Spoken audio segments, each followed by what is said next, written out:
بسم اللہ الرحمن الرحیم۔ پروردگار صلی اللہ علیہ وآلہ وسلم کا فرمان عالی شان ہے کہ جب جمعرات کا دن آتا ہے تو اللہ پاک فرشتوں کو بھیجتا ہے جن کے پاس چاندی کے کاغذ اور سونے کے قلم ہوتے ہیں۔ وہ لکھتے ہیں کہ کون یوم جمعرات اور شب جمعہ سرکار مدینہ صلی اللہ علیہ وسلم پر درود پاک کی کثرت کرتا ہے۔ اسی طرح سے بہت ساری احادیث مبارکہ درود پاک کی فضیلت پر ہے، اللہ کرے ہمارا ان پر عمل ہو جائے۔ جمعہ کے بارے میں خصوصیت کے ساتھ بہت ساری احادیث مبارکہ درود و سلام پڑھنے کے بارے میں ہے، جیسا کہ ایک حدیث پاک کا مضمون کچھ اس طرح ہے کہ جو شب جمعہ اور روز جمعہ مجھ پر 100 بار درود پاک پڑھے، اللہ پاک اس کی 100 حاجتیں پوری فرمائے گا، 30 دنیا کی اور 70 آخرت کی۔ تو آج جمعہ کا دن بھی ہے، اس حدیث پاک پر عمل ہو سکتا ہے کہ 30 دنیا کی دعا قبول ہوگی اور 70 آخرت کی۔ اور ہمارے پیارے آقا میٹھے میٹھے مصطفیٰ صلی اللہ علیہ وسلم نے ارشاد فرما دیا، وہ ہو کر ہی رہے گا۔ اور ساتھ ہی ساتھ ایک بہت بڑی چیز تو یہ ہے کہ شعبان معظم کا مقدس مہینہ چل رہا ہے اور یہ درود و سلام پڑھنے کا مہینہ، جیسا کہ علماء فرماتے ہیں کہ آیت درود پاک یعنی ان اللہ و ملائکتہ یصلون علی النبی یا ایھا الذین آمنوا صلوا علیہ وسلموا تسلیما، یہ آیتیں جو درود پاک ہے یہ اسی مہینے یعنی شعبان معظم میں نازل ہوئی۔ سبحان اللہ۔ تو اس طرح سے پتہ چلا کہ یہ درود و سلام پڑھنے کا مہینہ ہے۔ خود پیارے آقا میٹھے میٹھے مصطفیٰ صلی اللہ علیہ وسلم حدیث پاک ارشاد فرماتے ہیں، آئیے وہ حدیث پاک سننے سے پہلے باواز بلند ایک بار درود پاک پڑھ لیتے ہیں۔ اللہم صلی علی سیدنا و مولانا محمد وعلی آل سیدنا و مولانا محمد وبارک وسلم صلاۃ و سلام علیک یا رسول اللہ صلی اللہ علیہ وسلم۔ پیارے آقا میٹھے میٹھے مصطفیٰ صلی اللہ علیہ وسلم ارشاد فرماتے ہیں، شعبان الشہری و رمضان الشہر اللہ، یعنی شعبان میرا مہینہ ہے اور رمضان اللہ کا مہینہ۔ شعبان میرا مہینہ ہے، شعبان کو جو نسبت ہے پیارے آقا صلی اللہ علیہ وسلم نے خود اپنے ذات پاک سے نسبت عطا فرمائی۔ اور رمضان ویسے تو سارے مہینے اللہ پاک کے ہیں، لیکن رمضان کو خصوصیت حاصل ہے کہ رمضان کو اللہ کا مہینہ کہا گیا۔ اور ظاہر ہے کہ ہم یہ ساری چیز سمجھتے ہیں کہ نسبت سے شے ممتاز ہو جاتی ہے، نسبت سے شے ممتاز ہو جاتی ہے، یعنی علماء اس کو بہت اچھے انداز سے یوں سمجھاتے ہیں اور ہمیں سمجھ میں بھی آتا ہے کہ ایک بھٹے میں اینٹیں پکی، ایک بھٹے میں اینٹیں پکی، بہت ساری اینٹیں پکی، ان اینٹوں میں تقسیم کاری ہوئی تو کچھ اینٹیں مسجد کے فرش میں لگ گئی، مسجد کے در و دیوار میں لگ گئی، اور کچھ اینٹیں اسی بھٹے کی ہمارے گھر کے باتھ روم میں لگ گیا، ٹوائلٹ میں لگ گیا۔ لیکن آپ غور کریں کہ بھٹے کی اینٹ وہی ہے، لیکن مسجد میں لگی تو مسجد میں لگنے کی وجہ سے نسبت سے شے ممتاز ہو گئی۔ اب اس اینٹ پر آپ چپل جوتا پہن کے نہیں آ سکتے، ادب کریں گے۔ وجہ کیا ہے کہ اس اینٹ کی نسبت اللہ کے گھر سے ہو گئی ہے، مسجد سے ہو گئی ہے، اور وہ جو ٹوائلٹ میں لگا ہے اس کی نسبت کہیں اور سے ہو گئی ہے۔ اس پر چپل پہن کے جائیے، جوتا پہن کے جائیے، کوئی معاملہ نہیں ہے۔ تو پیارے اسلام بھائیو، تو اب شعبان معظم سارے مہینے اللہ پاک ہیں، شعبان معظم کے مہینے کو میرے آقا پیارے مصطفیٰ صلی اللہ علیہ وسلم سے نسبت ہو گئی ہے، سرکار نے اس مہینے کو اپنا کہہ دیا ہے نا۔ تو اب یہ کتنا عظمت والا ہوگا کتنا رفعت والا مہینہ ہوگا جس مہینے کو پیارے آقا صلی اللہ علیہ وسلم نے اپنا مہینہ ارشاد فرمایا. اور پھر ساتھ میں جو آنے والا مہینہ ہے، سبحان اللہ، رمضان مبارک. رمضان مبارک کا مہینہ کتنا اعلیٰ ہے کہ رمضان کا چاند نظر آتا ہے تو شیطان باندھ دیا جاتا ہے. اور باندھنا، جب شیطان بندتا ہے تو ہم کو محسوس بھی ہوتا ہے. محسوس اس طرح سے ہوتا ہے، بہکاتا ہے شیطان، لوگوں کو نمازوں سے روکتا ہے شیطان، تلاوت قرآن پاک سے روکتا ہے شیطان. سال بھر کا قرآن نہ کھلا، سال بھر تو اس کو توفیق نہ ہوئی کہ قرآن پڑھ لیتا، ایک رکوع پڑھ لیتا، لیکن سبحان اللہ جیسے ہی رمضان کا چاند دکھا، ویسے تو نماز کی دعوت دینی پڑتی تھی، نماز کے لیے بلانا پڑتا تھا، پھر بھی نہیں آتا تھا. لیکن رمضان کا چاند دکھتے کیونکہ شیطان بن گیا. محسوس یہ ہوا واقعی میں شیطان بن گیا، مسجد بھر گئی، خود بخود بھر گئی. جو باہر تھے بغیر سمجھائے اندر چلے آئے. بھائی رمضان ہے، رمضان ہے. وہی جمعہ کا نمازی جو 5 وقت کی نماز میں اس کا من نہیں لگتا تھا، آج وہ مسجد میں آنے میں فخر محسوس کر رہا ہے. یہ رمضان کی برکت ہے، یہ اللہ کا مہینہ ہے.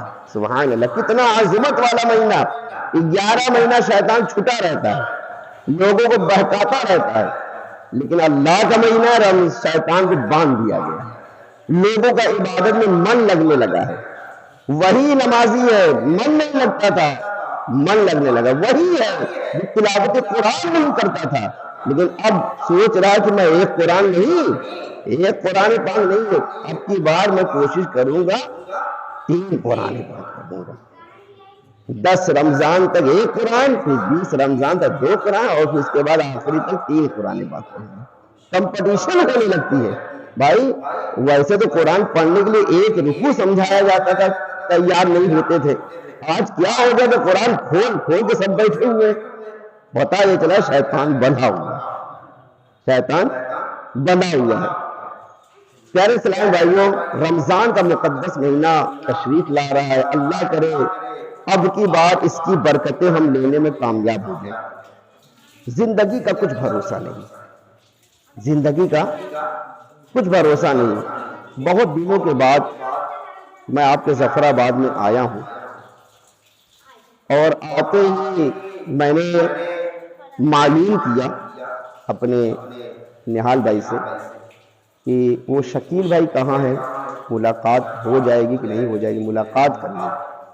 تو انہوں نے کہا آپ کو پتہ نہیں ہے متولی صاحب کا تو انتقال ہو گیا.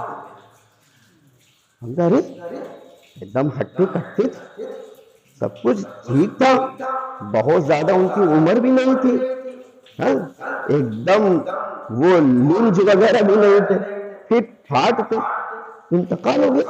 کیا ہوا؟ یہ وجہ بنی. تو پھر اس کے بعد دوسرے ایک کے بارے میں اس کے ذریعے سے پتا چلا کہ ان کا بھی انتقال ہو گیا. تو پیارے پیارے اسلامی بھائیوں، زندگی کا کچھ بھروسہ نہیں، کب کس کو موت آ جائے. اور پھر اس کے بعد موت آ گئی تو اعمال کا سلسلہ منقطع ہو جائے. دنیا دار العمل ہے. ابھی جو آپ کی زندگی ہے نا، اسی کو غنیمت جان لیجیے. مزید زندگی کا بھروسہ نہ کیجیے، یہ لمبی امید ہے. ہمارے بزرگ گاندھی رحمہ اللہ مبین کی نمازوں کا تو یہ حال تھا کہ وہ اپنی ہر نماز کو آخری نماز سمجھ کے پڑھا کرتے تھے، اور اتنے اطمینان کے ساتھ ذوق کے ساتھ شوق کے ساتھ پڑھا کرتے تھے کہ معلوم ہے پھر مجھے نماز کے لیے مہلت ملے گی کہ نہیں ملے گی. کبھی بھی کچھ بھی ہو سکتا ہے. یہ سمجھ میں بات آ رہی ہے کہ کبھی بھی کسی کے ساتھ کچھ بھی ہو سکتا ہے. دیکھیں جانا تو ہے، لیکن یہ کنفرم نہیں ہے کب جانا. تو پیارے پیارے اسلام بھائیوں، رمضان تشریف لا رہا ہے. رمضان میں ایک نیکی کا ثواب 70 گنا. سبحان اللہ. ایک نفل کوئی پڑھ لے، نفل کی نماز پڑھ لے تو فرض کے برابر ثواب. فرض پڑھے تو 70 گنا. سبحان اللہ. ہر نیکی کا ثواب 70 گنا. جمعہ آ جائے تو پھر اور برکتیں. افطار کے بعد اتنے ہزار گناہ گاروں کی مغفرت، یعنی پہلا عشرہ رحمت، دوسرا عشرہ مغفرت اور تیسرا عشرہ جہنم سے آزادی کا.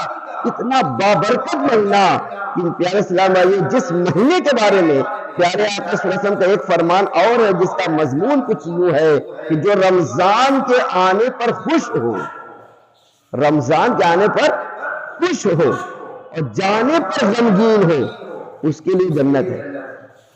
رمضان ایک ایسا مہینہ ہے کہ جس مہینے کے آنے پر، آمد پر لوگ خوش ہو گیا رمضان آ رہا ہے. سبحان اللہ، رمضان آ رہا ہے.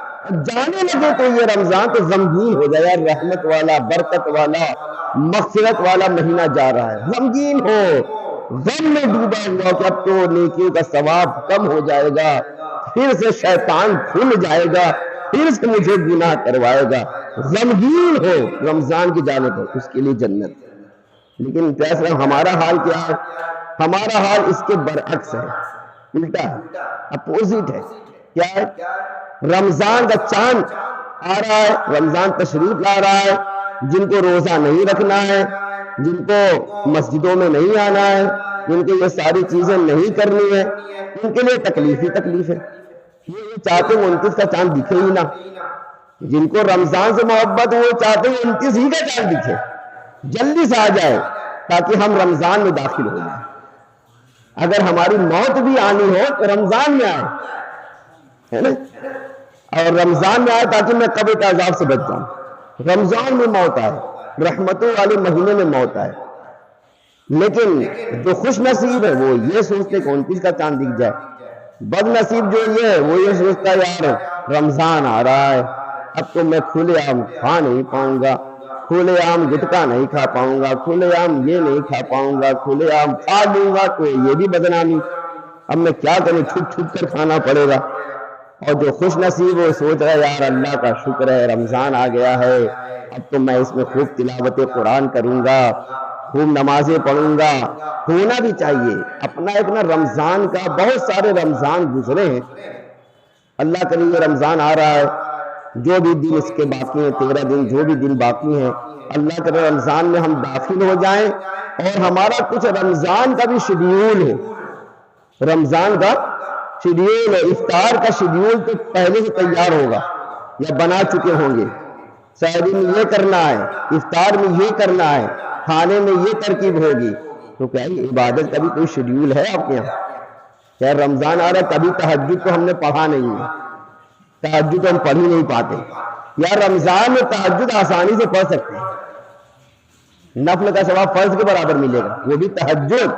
ویسے ہی تہجد میں دعا قبول ہوتی ہے، رمضان میں تو اور برکت، خوب دعائیں کریں گے، ہے نا، خوب دعائیں کریں گے.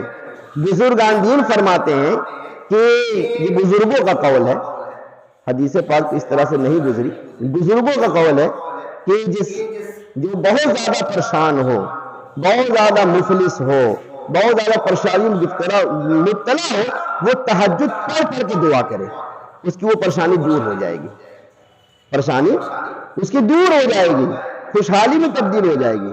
لیکن اب ظاہری کرو فجر تو فجر میں نہیں اٹھ پاتے، تہجد کی آپ کیا بات کر رہے ہیں. لیکن رمضان ایک ایسا مہینہ ہے کہ سب کے سب اٹھے ہوتے ہیں سحری کرنے کے لیے، تو اس میں تہجد پڑھنا آسان ہے. تو کچھ ہمارا ایسا شیڈیول بنے یار اب کی بات جو رمضان آ رہا ہے نا، اس میں ایک دن میں میری تہجد نہیں چھوٹے گی، کم سے کم رمضان میں میں تہجد پڑھ لوں گا. تہجد پڑھنے کا آسان طریقہ میں آپ کو عرض کرتا ہوں، اگر آپ ایسا کریں گے تو امید ہے کہ پورے مہینے آپ تہجد کی پابندی ہو سکتی ہے اگر نیت اچھی ہو تو. طریقہ یہ بہتر یہ ہے کہ جب آپ سحری کے لیے اٹھے، عموماً ہوتا یہی ہے لوگ پہلے سحری کرتے ہیں، اس کے بعد اگر وقت رہا تو پڑھ لیتے ہیں نماز یا کچھ تلاوت کر لیتے ہیں، جیسا بھی مناسب ہو.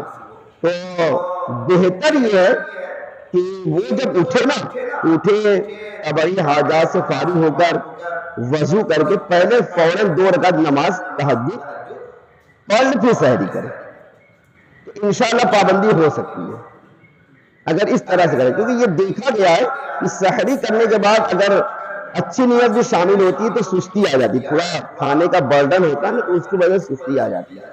پہلی فرصت میں اگر تہجد ہو گئی پھر آپ سحری کرنے بیٹھے تو سستی نہیں ہوگی. تو تہجد پڑھنے میں آپ کامیاب ہو سکتے ہیں۔ تو پیسے ہم اسی طرح سے دوسرا ہمارا شیڈیول ہونا چاہیے، یار قرآن پاک ہم کو پڑھنا ہے انشاءاللہ، وہ تو پڑھتے ہی ہیں۔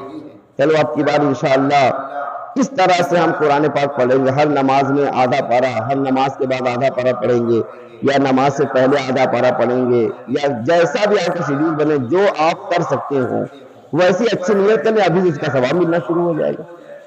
تیسری نیت یہ کرنے کہ یار اشراق چاس تو کبھی نہیں پڑھا ہے، سنا ہے کہ اشراق چاس اگر کوئی فجر کی نماز پڑھ کے بیٹھا رہے، مسجد میں ذکر و اذکار کرتا رہے یا تلاوت کرتا رہے، اور پھر اشراق کی نماز پڑھ کر باہر نکلے مسجد سے، اسے حج و عمرہ کا ثواب ملتا ہے۔ حدیث پاک میں یا کبھی پڑھا نہیں ہے، چلو رمضان میں پڑھ لیتے ہیں، ثواب بھی زیادہ ملے گا، آخرت یہ آخرت کی تیاری ہے۔ ہو سکتا ہے یہ سوچ کر پڑھے بزرگوں کا صدقہ آپ نے، اور یہ سوچ کر پڑھے یار یہی میرا رمضان ہے، اس کے بعد نہ جانے مجھے رمضان ملے گا، مجھے اپنی زندگی میں رمضان ملے گا کہ نہیں ملے گا۔ امیر سنت نے اس میں بڑا پیارا شعر لکھا ہے، رمضان کے غم میں، جانے کے غم میں، جب گزر جائیں گے ماہ 11 تیری آمد کا پھر شور ہوگا، کیا بھروسہ میری زندگی کا، الوداع الوداع ماہ رمضان۔ یہ حقیقت ہے۔ پچھلے رمضان میں کچھ لوگ زندہ ہوں گے، متولی صاحب باحیات رہے ہیں، اس رمضان میں نہیں ہے کہ نہیں؟ حقیقت ہمیں کیا پتا کہ اگلا رمضان ہم دیکھ پائیں گے نہیں دیکھ پائیں گے، کیا بھروسہ؟ تو یہی رمضان کو غنیمت جانے، اسی رمضان میں جو کرنا ہے کر لیں، آخرت کی تیاری کر لیں، خوب عبادت کر لیں۔ یار یہ جو اب کی بار رمضان آ رہا ہے نا، اس رمضان کو ہم یونیک رمضان منائیں گے انشاءاللہ، اپنی زندگی کا یونیک رمضان ہوگا، اس میں خوب عبادت کریں گے، زیادہ تر وقت مسجد میں گزارنے کی کوشش کریں گے، زیادہ تر وقت تلاوت میں گزاریں گے، بلکہ اتنا ہی نہیں بلکہ یہ بھی نیت ہو یار روزانہ تہجد پڑھوں گا۔ میں آپ کو جدول بتا رہا ہوں، روزانہ کیا پڑھوں گا؟ اگر نیت ہے تو انشاءاللہ کہتے رہیے، روزانہ تہجد پڑھوں گا، روزانہ اشراق چاش پڑھوں گا، روزانہ اوابین کی بھی نماز پڑھوں گا جو مغرب کی نفل کے بعد پڑھی جاتی ہے، روزانہ توبہ کی بھی نماز پڑھوں گا 2 رکعت، روزانہ قرآن پاک کی جتنا حتی الامکان ممکن ہوا قرآن پاک کی تلاوت کروں گا، روزانہ اگر واقعی میں ہمارے اوپر قضاء عمری باقی ہے نماز، جیسے آج کل ایک واٹس ایپ اور سوشل میڈیا کا دورہ ہے کہ بہت کچھ سوشل میڈیا پہ چلتا رہتا ہے، اور علماء سے دوری ہے اتنی کہ پوچھنے کی بھی نوبت نہیں آتی، اسی پر بھروسہ کر لیا جاتا ہے۔ پھر جب رمضان آئے گا تو سوشل میڈیا پہ کچھ میسج بھی چلیں گے، رمضان میں جو کوئی وہ تاک رات میں 4 رکعت نفل پڑھ لے گا زندگی بھر کی قضا پوری ہو جائے گی۔ یہ کس نے بتا دیا؟ یہ واٹس ایپ میں بتایا ہے نا، یہ آپ کے سوشل میڈیا نے بتایا ہے، آپ نے اس کی تصدیق کیا کسی سے؟ ایسا نہیں ہے، جو قضاء عمری ہے، جو آپ قضا کیے ہیں اتنی نمازیں بھرنی پڑے گی، چاہے وہ پھر لوگوں کے ذہن میں دوسرا خیال آئے گا بھائی رمضان میں نفل کا ثواب فرض کے برابر ہے، اور ایک فرض پڑھیں گے تو 70 گنا ثواب ملے گا۔ اس کا مطلب یہ ہے کہ بس 2 رکعت فرض فجر کی فرض پڑھوں گا تو 70 دن کا فجر کی ادا ہو جائے گی۔ لو اب یہ والا حساب شروع ہو گیا فضیلت پر، تو فضیلت اور چیز ہے، لیکن جو آپ پر قضا ہے باقی وہ پوری گنتی کے برابر ادا کرنا ضروری ہے۔ وہ پوری گنتی کے برابر جتنا تھا، 5000 نمازیں پڑھنی تھی، 6000 رکعت پڑھنی تھی، وہ پڑھنی پڑے گی آپ کو۔ تو یہ بھی ذہن ہو، یہ بھی نیت کر لیں کہ یار بہت ساری نمازیں ہماری قضا ہوئی ہوں گی، تھوڑا حساب کتاب ابھی سے لگا لیجئے، اور لگانے کے بعد قضاء عمری اللہ کے رمضان میں شیطان بنا ہوتا تو ہم قضاء عمری ادا کر سکتے ہیں زیادہ سے زیادہ۔ اس میں قضاء عمری ادا کرنے کی کچھ نیت بنائیں کہ یار میں فلاں وقت میں اتنے دن کی قضاء عمری ادا کر لوں گا، فلاں ٹائم میں اتنے وقت کی قضاء عمری ادا کر لوں گا۔ ساتھ ہی ساتھ اور مزید نیت کریں یار، اور رمضان میں کرتا کیا تھا، خالی 10 دن تراویح پڑھتا تھا، تراویح کی نماز آج 10 دن پڑھتا تھا یا ختم تراویح 15 دن تک پڑھتا تھا، لیکن اب کے بار ایسا نہیں ہوگا. چاہے تراویح چاہے سنت، تراویح کی نماز ہمیں پورا رمضان پڑھنی ہے. تراویح ملے گی کہاں؟ رمضان میں تراویح تھوڑی ملے گی، تراویح کی رکعت نہیں ملے گی. پڑھ لیجئے رمضان میں، پڑھ لیجئے. بروز قیامت یہی قرآن شفاعت کرے گا، یہی روزہ شفاعت کرے گا، جس کا مضمون کچھ یوں ہے کہ بروز قیامت روزے دار کے لیے روزہ شفاعت کرے گا. اے اللہ تو اسے بخش دے، اس کو میں نے دن میں بھوکا رکھا، پیاسا رکھا، تو اس کو بخش دے. قرآن کہے گا اے اللہ تو اسے بخش دے، رات کو اس کو سونے سے ہم نے باز رکھا، یہ بارگاہ میں کھڑا کرا رکھا. تو پیارے پیارے اسلام بھائیو، موقع اچھا ہے، زندگی کا کچھ بھروسہ نہیں، اور رمضان کے آنے پر خوش ہو جائیے. موقع بہت اچھا ہے، آخرت کی تیاری ہو سکتی ہے. پھر پیارے اسلام بھائیو، انتقال کے بعد کوئی پوچھنے والا آپ کو ملے گا نہیں.